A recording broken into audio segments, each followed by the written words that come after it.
વડોદરાથી સમાચાર છે, જ્યાં નવરાત્રીના પાસ એક વિધર્મીને ઇસ્યુ થતા વિવાદ સર્જાયો છે। એલવીપી ગરબામાં વિધર્મીને પ્લેયર પાસ ઇસ્યુ કરતા વિવાદ ઉભો થયો। લક્ષ્મી વિલાસ પેલેસ હેરિટેજ ગરબા વિવાદમાં આવ્યા છે। વિધર્મીને પ્લેયર્સ પાસ જારી થતા સંસ્કારી નગરીનો માહોલ ગરમાયો। વિધર્મીને પાસ ઇસ્યુ થતા જ હિન્દુ સંગઠનોમાં આક્રોશ જોવા મળ્યો છે। જો આમાં સુધારો નહીં થાય તો ઉગ્ર આંદોલનની હિન્દુ સંગઠનોએ ચેતવણી આપી છે। મહારાણી ગરબામાં લવ જેહાદને આમંત્રણ આપતા હોય તેવો આરોપ લગાવવામાં આવી રહ્યો છે। મહત્વનું છે કે લક્ષ્મી વિલાસ પેલેસના જે ગરબા યોજાતા હોય છે એ વિશેષ ગરબામાં એક વિધર્મીને પ્લેયર પાસ ઇસ્યુ કરવામાં આવ્યો છે, જેથી લઈને વિવાદ ઊભો થયો છે। હિન્દુ સંગઠનો મેદાનમાં આવ્યા છે અને સંસ્કારી નગરીનો માહોલ પણ હાલ તો ગરમાઈ ગયો છે। હિન્દુ સંગઠનોમાં આક્રોશ છે।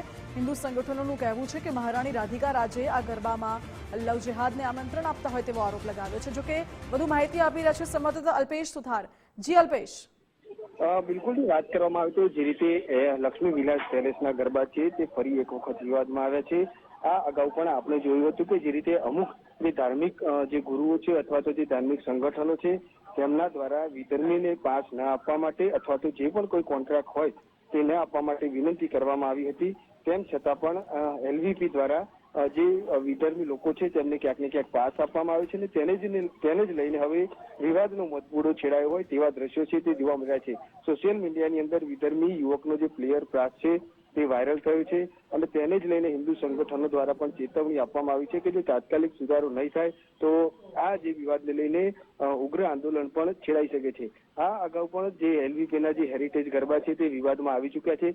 ગત વર્ષે પણ આ જ પ્રકારની સ્થિતિ છે, તેનું નિર્માણ થયું હતું અને કોમી તણાવની વચ્ચે વિધર્મી પ્લેયર્સને પાસ આપતા સંસ્કારી નગરીનો માહોલ ગરમાયો હોય તેવું અહીંયા લાગી રહ્યું છે। કારણ કે જે રીતે એક વિધર્મી જે છે અને તેને પાસ છે તે આપવામાં આવે છે અને તેને લઈને ક્યાંક ને ક્યાંક હવે ધર્મગુરુઓ છે અથવા તો જે હિન્દુ સંગઠનો છે તે મેદાનમાં આવ્યા છે અને આ રીતની જે ભૂલ થઈ છે તેને સુધારવા માટેની પણ માંગ કરવામાં આવી છે અને જો આ જ પ્રકારની સ્થિતિ રહી તો આગામી સમયમાં ચોક્કસથી સ્થિતિ વધશે તેવા એંધાણ પણ હાલ દેખાઈ રહ્યા છે। હાલ તો આજે પાસ ઇસ્યુ કરેલો છે તેને પાછો લેવામાં આવે તેવી માંગ છે હિન્દુ સંગઠનો દ્વારા કરવામાં આવી છે અને જો આ માંગ નહીં સ્વીકારાય તો આગામી સમયમાં ક્યાંક ને ક્યાંક ઉગ્ર આંદોલન પણ અહીંયા છેડાય તેવી શક્યતાઓ હાલ દેખાઈ રહી છે। જી અલ્પેશ, આભાર આપનો।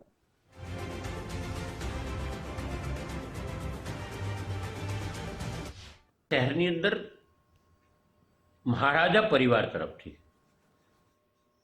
હેરિટેજ ગરબાના નામે એલવીપી ગરબા થાય છે, એટલે કે લક્ષ્મી વિલાસ પેલેસ ગરબા થાય છે।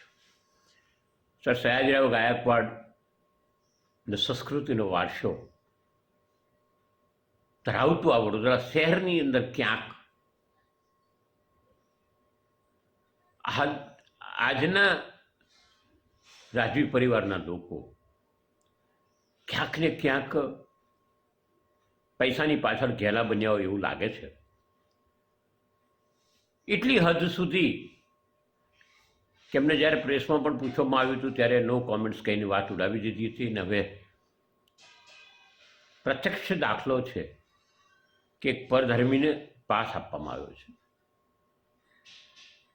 પાસ લેનારે કોઈ ખોટા ડોક્યુમેન્ટ રજૂ કર્યા નથી, સાચા ડોક્યુમેન્ટ રજૂ કર્યા છે, એટલે પાસ આપનાર ગુનેગાર છે અને પાસ આપનારને સામાજિક ગુનેગાર છે। બીજો ગુનો થાય કે ના થાય પછીની વાત છે। માતાજી નોરતા એ સનાતન ધર્મની આસ્થાનો વિષય છે અને તેની અંદર પરમાટી ખાનારા લોકો પાસ આપી અને ક્યાંક તમે માતાજીના નોરતાનું અપમાન કરો છો। એક વિધર્મીને જે પાસ આપવાનો જે મામલો સામે આવ્યો છે, વડોદરા શિવસેના એનો કડક શબ્દમાં વિરોધ કરે છે। કારણ એક જ છે કે લવ જેહાદને આ લોકો આમંત્રણ આપી રહ્યા છે। તમે મહારાણી છો, અમે તમારી રિસ્પેક્ટ કરીએ છીએ, પણ તમે આ રીતના લવ જેહાદને તમે આમંત્રણ આપી રહ્યા છો, આ વડોદરા શિવસેના બિલકુલ નહીં ચલાવે।